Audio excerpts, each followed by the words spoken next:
Installing Oracle software on Windows. What I've done is I've downloaded the zip files, which are right here. They're rather large. You have to set up a username and log in and download that way. And then I've gone and extracted them into these two directories here.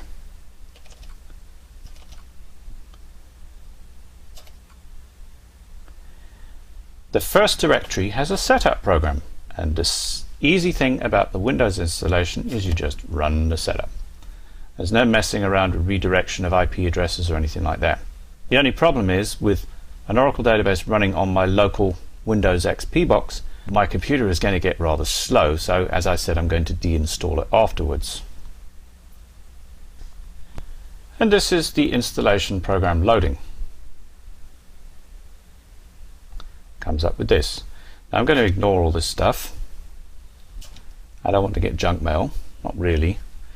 Do you wish to remain uninformed? Yes, I wish to remain uninformed. And again, I'm going to install the database software only. As you can see, it's very similar but much simpler than the Linux installation. Single instance database again, no rack. Click next, rack on Windows. Very difficult proposition. There is an extra edition called Personal, which is an even further trimmed down version of Standard Edition 1. I'm just going to stick with Enterprise for now. And actually I'm going to go back and select the options. I don't want all this stuff installed, because not only am I going to delete this installation after I've showed you how to create it, essentially installing all that extra stuff takes a long time to run. Click next and it's going to put it in a directory like that. Same thing as Linux.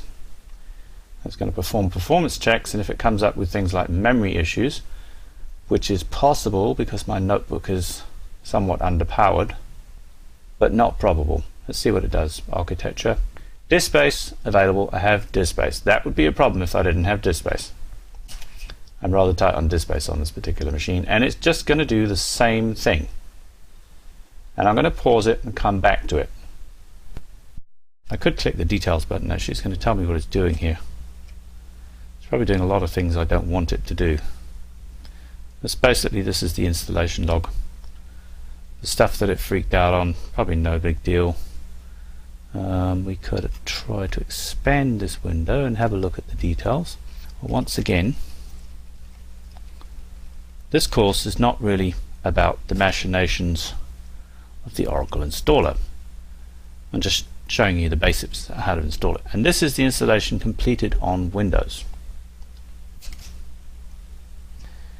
And if we go to Start, Programs, we will find an Oracle database installation where it has things such as the configuration and migration tools, the database configuration assistant. I could create a database on this Windows machine. I'm not going to, because I'm going to use my Linux box.